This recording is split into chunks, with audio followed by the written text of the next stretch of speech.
Rockland guy, the director, co-director, said he didn't know that he explained he had a studio, a big studio in common with other directors of Welcome to Shirley TV, videos and films and this is and he said it was A$AP common space Rocky that had trial. cameras, lighting equipment, proper equipment, and everything else. A$AP Rocky's That was attorney water, giving the exchange, closing arguments. to a bunch of people. That's So let's listen up. and it was gone. The guy had to go find it. Well, didn't even try. He did. The guy had to set his gun. And you heard the DA spoke. They told you. They told Lou. They spoke to Hodge. They reported it. They told you. And you know, if Hodge said anything inconsistent with what Lou said, you couldn't hear that thing. Your Honor, we found out about that day.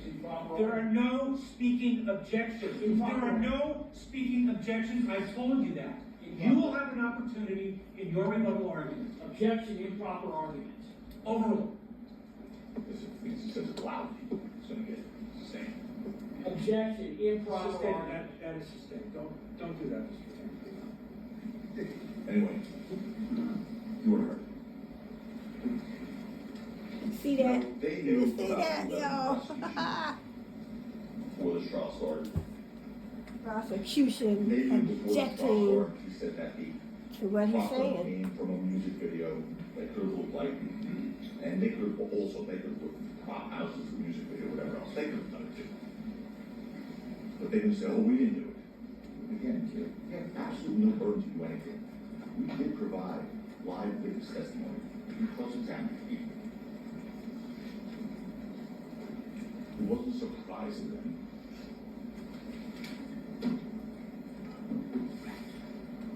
They didn't want to be proof. They knew they were going to find. That's why you didn't hear anything. That's improper argument. Overruled.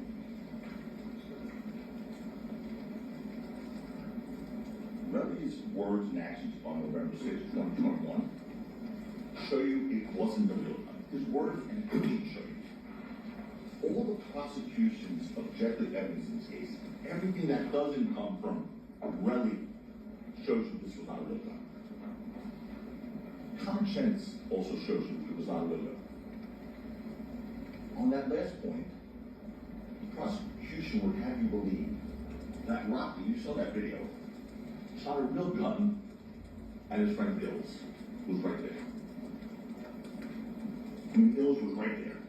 According to them, he shot the gun, a real gun, at his friend Ills. That makes no sense. You saw the video. The second shot, Ills was right there.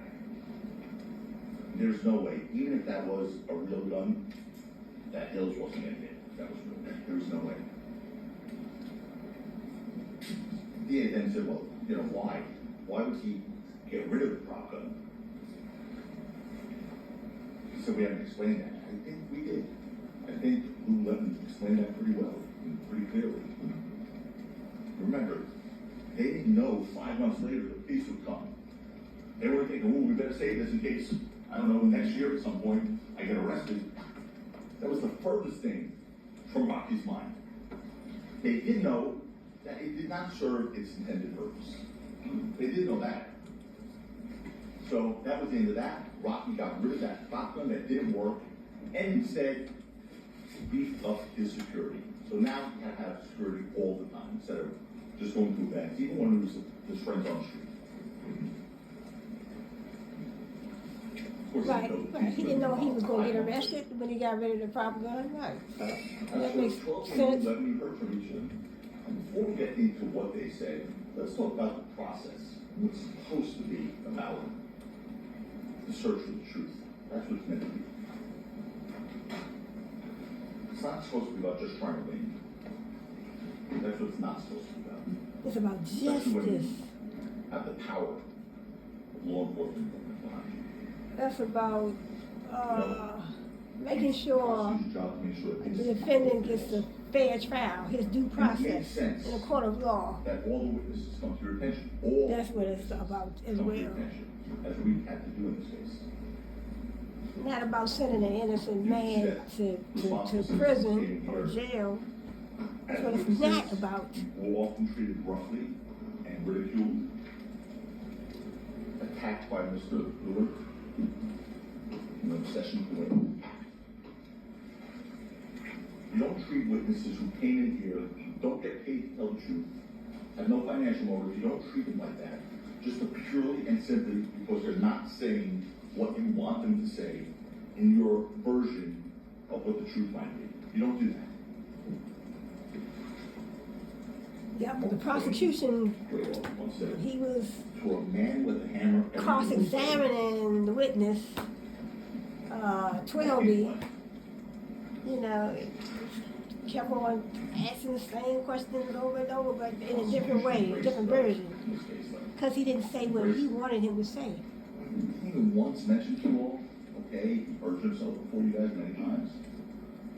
Told things fake, everyone's fake. He lied to your faces. That wasn't even mentioned this morning. They defend him despite his despicable acts and his despicable conduct. And with all witnesses, Ms. Lewin carried them like they were serial killers. And I mean 12 and Lou, but they were the polar opposites of Relly in every way. How they conducted themselves, how they answered questions, they weren't argumentative. They weren't disrespectful. They were compliant and they were responsive to both sides. To both sides. Compare those human beings to what you saw the week before that. They weren't belligerent, they didn't throw water bottles, they didn't curse.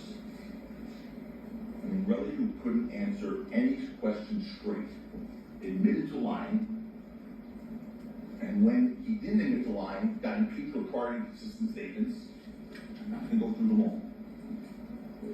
You know, when you know the truth and when you tell the truth, you don't have to rehearse the truth. You don't have to get your memory refreshed. You don't have to be reminded of the truth when you know the truth and tell the truth.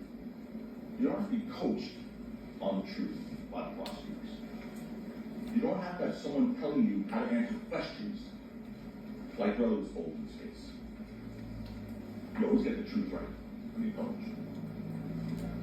All witnesses answered every question without incident, without problem. They were consistent. They didn't get tripped up once. There was not one inconsistency. So the response to that is, was it coached very well? I mean, I dare you damned if you do, you're damned if you don't, I guess.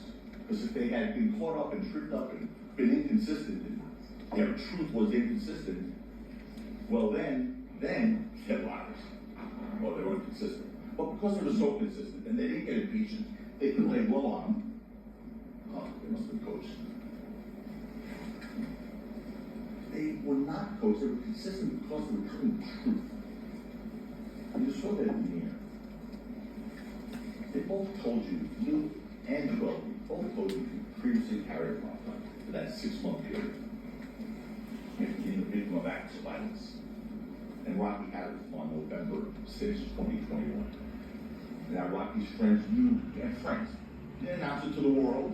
Was that be stupid to say, you know, for the social media post, I'm Harry Rockland. In case you want to attack me, it's really only Rockland. No, Lou said, and Troy said, it was an immediate group of friends.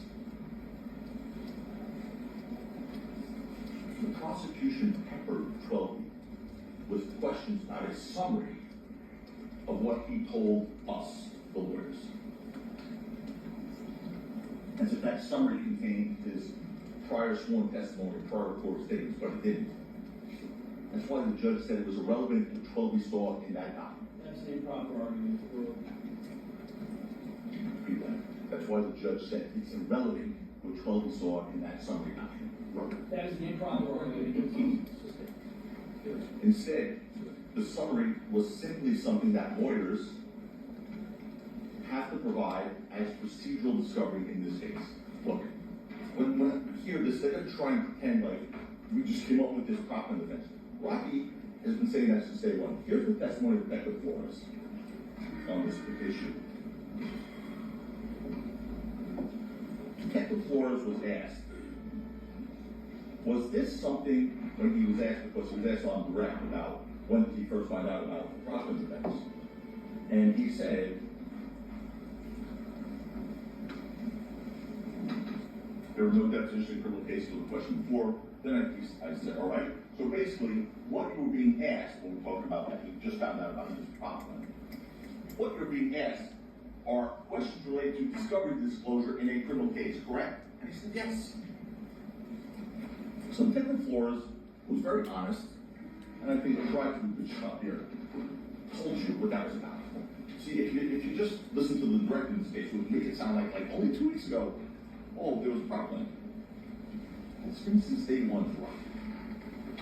Discovery in a criminal case is what he was being asked about. Yeah. I mean, you also heard that it was revealed before jury selection, the day, I think, before jury selection, no, sorry, the day before opening statements, that we got a ballistics report from them that was done over a year before. The day before opening statement, that you guys were panel. Okay. Whatever. And goes crying and screaming. A year after they did it, that Flores said, we got it after you guys were back in 2025.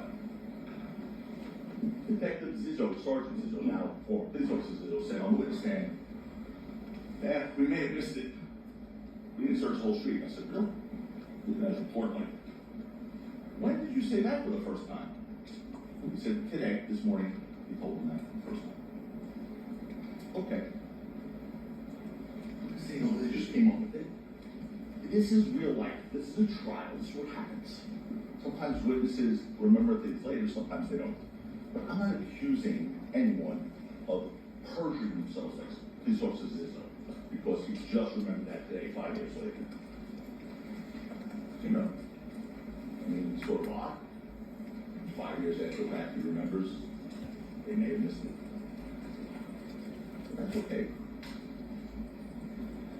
Look, more importantly, as Shkovi told you, what he testified to here in this courtroom is what he told us previously and what he saw that night. Period.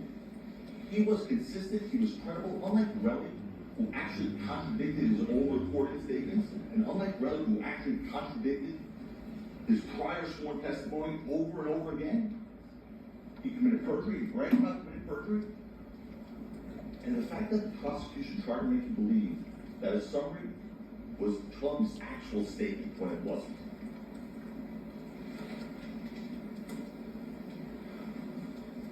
It's a game. It's another example of a game. Here's another one. The prosecution asked Kobe, how he knew it was a prop gun if he never spoke to Rocky about it. That was completely misstating what Kobe said on the right testimony. Completely. Kobe didn't say he never spoke to Rocky about it. He said the opposite. He said they did speak about it prior to November 6, 2021, in September of 2021 in Harlem at that Governor's Ball thing, and after he first saw it at the DMV video. He said they spoke about it. But he was ripped apart. Dude, never spoke to Rocky about that, you said. He didn't say that. What other games they played with 12? You heard this one. You heard Detective Flores tell you that before 2 weeks ago, neither he nor any member of law enforcement ever tried to reach out to 12. 2025. This has been happening in 2021. Before 2 weeks ago, before January of 2025, neither he, the lead detective in this case, or any member of law enforcement tried to reach out to 12. They knew who he was, obviously. But that still didn't prevent Mr. Lewin from asking 12 if before those last 2 weeks, didn't you get a message from us? Didn't you get a message from us? No, Mr. Lewin, you didn't get a message from me. Detective Flores already cleared that up pretty clearly. He didn't get a message from you. They knew he didn't contact 12. They knew he didn't try to contact 12 before 2 weeks ago. But he asked him that question. Why did you false impression? No, because they get no answer. They just want to see your answer. That's all. That's how that goes.